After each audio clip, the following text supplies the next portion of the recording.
आ जाए थोड़ा सा। सबसे पहले जितने पत्रकार साथी आप सभी को राम राम। आज जाट फिल्म देखने आएगी, सोशल मीडिया पे ऐसा काम हो रहा है। अगर जाट नाम की पोस्ट डालते हैं तो उसमें कुछ साथी ऐसे हैं जो बुरा मान जाए या ये कहेंगे तो जातिवाद हो गया।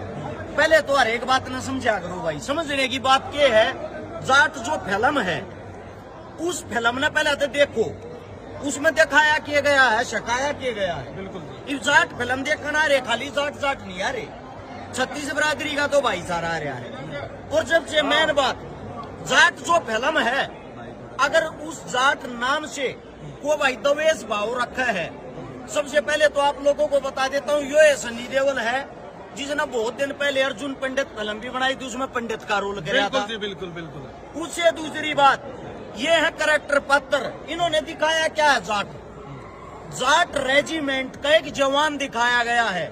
हिंदुस्तान के अंदर जब भी युद्ध होता है, पाकिस्तान के साथ हो या चीन के साथ हो, उस टाइम पे जो बीएसएफ फोर्स हुआ पीछे आ जा रहा, border security force, Jat regiment आगे जाकर लड़ा रहे, तो उससे का एक जवान इस फिल्म के अंदर एक पात्र दिखाया गया। बात आती है जाट रेजिमेंट में, भाई खाली जाट जाट ना होते, वो रेजिमेंट का नाम है।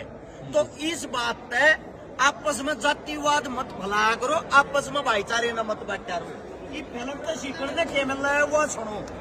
इस फिल्म के अंदर ये दिखाया गया, देश का एक जाट का बेटा, जाट रेजिमेंट का बेटा, एक किसान परिवार का बेटा, अपने हक के खातर, अपनी जमीन के खातर, अपनी बहन बेटियों के इज्जत के सम्मान के लिए वो सन्नी पाजी लड़ता नजर आया। बिल्कुल जी। और ये जो कहानी है, इस कहानी को हम आपको बता देता हूँ, जाकर गूगल करके देखियो।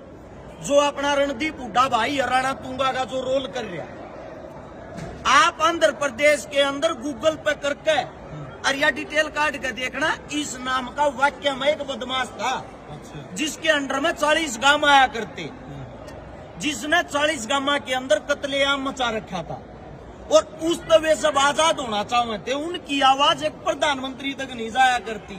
इसके अंदर इतनी सुथरी बात दिखाई गई है, गांव के आदमी 29 गांव ने जमीन लिखवा दी है, गांव के आदमी नाटिया हम जमीन नहीं देते।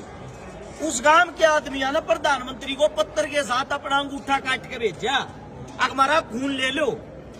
प्रधानमंत्री से लिखी थी पहली चिट्ठी, प्रधानमंत्री साहब को भेज दिया। उन्होंने साथ में ये लिखा, 24 घंटे के अंदर अगर आप फैसला नहीं करते, हम आजाद नहीं करा सकते, हमारी जमीन नहीं दिवा सकते, तो हम अपनी गर्दन काट के भेज देंगे। हम ऐसी जिंदगी को पसंद नहीं करते। उसके बाद कुछ करप्ट पुलिस जो इसमें दिखाई गई है, राणा तुंगा नाम के बदमाश के साथ मिली हुई थी। वहां पर जाकर एक जो जाट रेजिमेंट का जवान था सन्नी पाजी, उनको अपनी बहन बेटी मानता है। उन बहन बेटियों से नहीं पूछा आप कौन सी जाति की, कौन सी धर्म की। दूसरी बात, इस गांव के अंदर भी एक चीज दिखाई गई, गौर से देखना, किसी एक जाति धर्म के वे जमीनें नहीं थी, गांव के आदमी नहीं थे। इसमें मुस्लिम भी दिखाया गया टोपी पहरे, उस गांव का निवासी हिंदू भी दिखाया गया। उन गांव को आजादी चाहिए थी और वही आजादी की लड़ाई आज के टाइम भी रोडा पर बैठकर सरकार के साथ हम लड़ते हैं, समस्त भाईचारे को साथ लेके हम चलते हैं। किसान एक अन्नदाता होता है और अन्नदाता जो होता है उसी के घर में जवान पैदा होते हैं। किसी मिनिस्टर मंत्री के बेटे कभी सुना नहीं होगा फौज आर्मी में लग रहे हो। तो जो अच्छी चीज आवे तो आप लोग उन अच्छी चीजों पर प्राउड फील करा करो। यो पहला वाक़ा नहीं है, या शुरुआत भी हमने करी थी। हमारे हरियाणा का एक बहुत ही मशहूर कवि था दादा पंडित लक्ष्मी। जब दादा पंडित लक्ष्मी पे फिल्म आई, सबसे पहले सोनीपत के अंदर ओल हमने फरी कराए थे। आज जाट जो फिल्म आई है वह भी अगर हमें कुछ अच्छा सिखाती, अच्छी कहानी दिखाती है, तो आज फिर भिवानी के अंदर ओल फरी कराए हैं। उससे भी दूसरी आप लोगों को एक बात बता देता हूँ, ये चीजें हमारे पूर्वजों ने हमारे को स्वीकार की है। आज है 20 अप्रैल, आज ही के दिन सन 1415 में भगत धन्ना जाट का जन्म हुआ था। आज के दिन आप लोगों को बता देता हूँ, भगत धन्ना जाट वो सेवक था जिसने हमारे को ये जो भंडारे करया करा, ये जो राशन दान करया करा, गौ माता का दान करया करा, अन्न का दान करया करा, ये सारी चीजें भगत धन्नाराम जाट ने मारते शिकाई थी। जिसका जन्म चोरू, आज चूरू का है, पहले चोरू था उस टाइम पे, उस चोरू के अंदर होया था। और आप लोगों को बता देता हूं, उसकी जो परिवार, उसकी जो फैमिली, उनके पिताजी रामेश्वर, उनकी माताजी गंगाबाई आधे 30 एरिया ने छोड़कर वे टोंक के अंदर धुआं गांव में चले गए थे। कूड़ा भगत धन्ना जाट एक दिन अपनी गाड़ी जोड़े जान लाग रहा था। 4-5 सामने से साधु आते हैं और साधु कहते हैं भगत जी बेटे के मैं खवा दे, 5 दिन तक कति भूखे मरा है कि मैं खान का नहीं मिल रहा। वो कहता है साधु जी, गुरु जी, एक जवार बोन जाऊं या जवार है, जया खाकर तारी भूख मिटती हो तो मिटा लो। वह जवार उसने साधु आते दे दी। साधु एकदम उस जवार पर भूखे पैसे थे, बेचारे टूट पड़े और उन अपने पेट जो था, पेट की जो अग्नि थी वह शांत करी। अब धन्ना जाट ने ये सोचा तेरी औरत तेरे पर गुस्सा करेगी, तू क्या करेगा। बाकी सारे जमींदार अपने खेत में जवार बोन लाग रहे।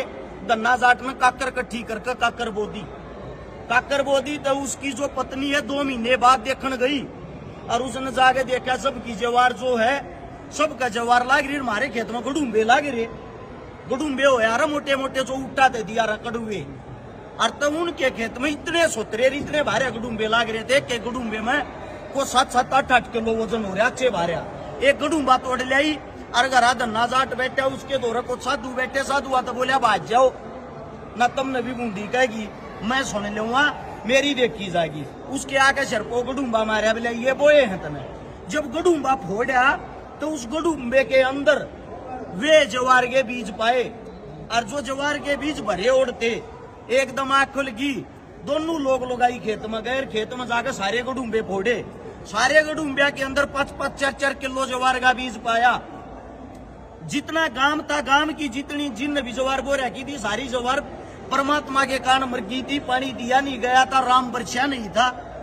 उससे भगत ने और उसकी पत्नी ने संपूर्ण गांव को दोबारा जवार का बीज दिया। आप अपने खेता में बो भाई। और उसकी जो धर्म पत्नी थी, उसके अंदर भी ये गुण जागे, परमात्मा तो बड़ा कुछ नहीं है, दान करे तो किसी का घट्टा नहीं करे, बद्या करे।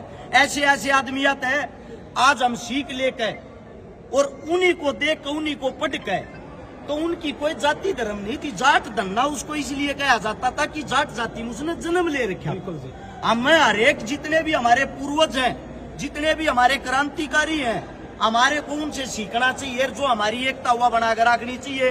कोई किसी भी जाति का हो, किसी भी धर्म का हो, सब तो बड़ा मानस वो हो जो किसी के सुख और दुख में गल गया। बिल्कुल सर। तो आप सब इतना ही कहूंगा, जाट जो पहला महीने जो देखने तो पहले एक हुआ सोशल मीडिया पर बनाया जा रहा है, बोला जाट में है की, तुम तो बताइयो जाट में एक अच्छी सीख है। जाट में जो सनी देओल रोल कर रहा था, जो सनी देओल लड़ रहा था, वो एक जाट रेजिमेंट का जवान था। और आप लोगों को बता देता हूं, फौज के अंदर जाट रेजिमेंट अपनी एक खुद की एक अलग फौजियों की जो है वो टीम होती है, और बीएसएफ की जैसी अलग टीम होगी, इंडियन आर्मी इन सबको बोलते हैं, सीआरपीएफ अलग टीम होगी, हमारी पुलिस फोर्स अलग टीम होगी। तो इसके अंदर उस जाट रेजिमेंट का काम दिखाया गया कि उन्होंने 39 गांवों को कैसे आजाद कराया था। अच्छी चीजों को फैलाया करो, अच्छी चीजों को सपोर्ट कराया करो। आप लोग यहाँ पाए, आप लोगों ने हमारे को इतना समय दिया, आप सभी का दिल की गहराइयों से धन्यवाद। हर्ष भाई, ये फिलहाल जो इतनी जनता है भीड़ देखना, या सिर्फ जाट नहीं है, 36 बिरादरी आ रही है, तो कैसा महसूस हो रहा है? देखो भ्राता श्री, ऐसा है, मैं आप लोगों को बता देता हूँ, प्यार प्रेम एक ऐसी चीज है जिससे आप सबको बांध के और जुड़ के एक साथ चल सकते हो। यो हमारा कुनबा है भाई, हरियाणा जो हमारा देहात है, हमारा कुनबा है। हम कदे भी जो आप अपने घर तक काम नहीं चला सकते, सबकी जरूरत पड़ा रहा है। आप आना एक बात बता दो, ऐसा कौन सा आदमी है जो जाट होगा जाट तक काम चला रहा हो, पंडित होगा पंडित तक काम चला रहा हो। देखो, एक बाग जो होता है ना, एक बाग के अंदर सभी तरह के पेड़ पौधे होते हैं, और उस बाग की जब सुंदरता बना है, एक बाग में कटाल के पेड़ लगाए तो बाग ना बना करे। तो इसीलिए आप सबसे इतना ही कहना चाहूंगा, आपसी भाईचारा, आपसी प्यार प्रेम, आपसी संबंध, आपसी रिश्ते नाते, यारी दोस्ती सबके साथ एक साथ लेकर चलने से ही बनती है। और वो ये चीजें आज देख पाए। जाट 2 का पोस्टर भी रिलीज होने लग रहा है, अगर जाट 2 आ गई तो फिर से सिनेमा बुक करेंगे फ्री में दिखाने। देखो भाई, जाट 2 आ गई, अगर कहानी ऐसी है पाई, इन चीजा से रिलेटेड पाई, इसका मतलब ये नहीं है भाई जाट नाम तो कोई चीज आ गई तो हम उसने प्रमोट कराएंगे। अगर जाट 2 में भी ऐसी है शिक्षा, ऐसी है चीज पाएगी, तीब की बार होले एक जगह नहीं सारे गए फ्री करने की कोशिश इसमें थोड़े क्रिश्चियन समाज के और तो थोड़े ऑब्जेक्शन भी उठाए गए थे। किस चीज को लेके? भाई कोई सन्नी देओल ने कोई ऐसे शब्द बोल दिए थे जिसमें उन ऑब्जेक्शन वगैरह उठाए थे। तो वो शब्द आप बताओ ताकि उन चीजा पर बातें कर सके। अच्छा, वो कोई ऐसे भी सुनी थी हमने भी क्रिश्चियन समाज ने कोई ऑब्जेक्शन उठाए हैं, उसकी वजह से थोड़ा। देखो ऐसा है, कोई चीजें ऐसी हो जाती है किसी भी मूवी के अंदर, पहली बात तो ये उन चिन्हों को हटा दिया गया, काट दिया गया। अच्छा, क्योंकि अगर किसी चीज को लेके समाज के अंदर गलत मैसेज जाता, जहर फैलता है, या भाई समाज के अंदर कोई ऐसी चीज होती है जिसके कारण, जैसे कि एक मूवी आई थी पद्मावती, उसके अंदर बहुत सारे सीन थे जिनको हटा दिया गया था। एक मूवी आई थी पानीपत जिसमें महाराजा सूरजमल के बारे में कुछ अनाप शनाप दिखाया गया था, उसको हटा दिया गया था। अगर कोई गलतियां हो जाती हैं कई बारी, क्योंकि जो एक्टर लोग होते हैं, डायरेक्टर लोग होते हैं, जरूरी थोड़ी सभी समाज से जुड़े हुए हैं, बिल्कुल। तो उनसे कोई गलतियां हो जाती है और वो अपनी गलतियों को भी स्वीकार कर लेते हैं, तो इनसे बड़ा भी कोई आदमी नहीं होता। हर्ष भाई, मदन हेड़े में है ना, जी ने जो बात बताई, रोंगटे खड़े मदन कर हेड़े देने में की बात प्रशासन ने कुछ घर तोड़ने के आदेश दिए हैं, उसमें आपका क्या स्टेप रहेगा? ज्यादातर वाल्मीकि समाज के लोग। बड़े भाई साहब है ये 8 मूवी देखना रे मदन हेड़ी को चाहिए। अब बात ये आती है उन चीजों के बारे में हमें पूर्ण रूप से ज्ञान ही नहीं, और जिस चीज के भी बारे में पूर्ण रूप से पता नहीं होता, अधूरी जो नॉलेज होती है वो जहर का काम करती है। अब बिना जान पहचान के हम कैसे बता सकते हैं? घर किसी का भी तोड़ा जाए, बेघर किसी को भी किया जाए, मेरा मानना ये है गलत काम है। हर्ष भाई, कुछ लोग इस मूवी को ना जातिवाद की तरफ ले जा रहे हैं, उनको क्या कहना चाहोगे? देखो जातिवाद का ना तो इसमें कोई सीन है, जातिवाद की ना ही में किसी में ये कि किसी जाति को स्पेशली मान सम्मान देके ऊंचा दिखाया गया है या नीचा दिखाया गया है। जाट जो शब्द, जाट जो वर्ड है, जाति को लेके नहीं दिखाया गया, वो एक रेजिमेंट को लेके दिखाया गया। जाट रेजिमेंट का एक जवान है जो इस लड़ाई को लड़ता, अकेला इस लड़ाई को पूरी करता है। 10 में से कितने नंबर देना चाहोगे भाई साहब इस फिल्म को? देखो हमारे हिसाब से तो 10 में का हम तो नंबर देनी है कौन, हम तो एक पब्लिक, हाँ पब्लिक के अकॉर्डिंग मैं अपनी तरफ से तो 10 में का 10 देना चाहूंगा। बिल्कुल जी, कोई डायलॉग बता दो, कोई धन्यवाद डायलॉग, आप सबको। कोई डायलॉग, कोई डायलॉग। सॉरी बोल।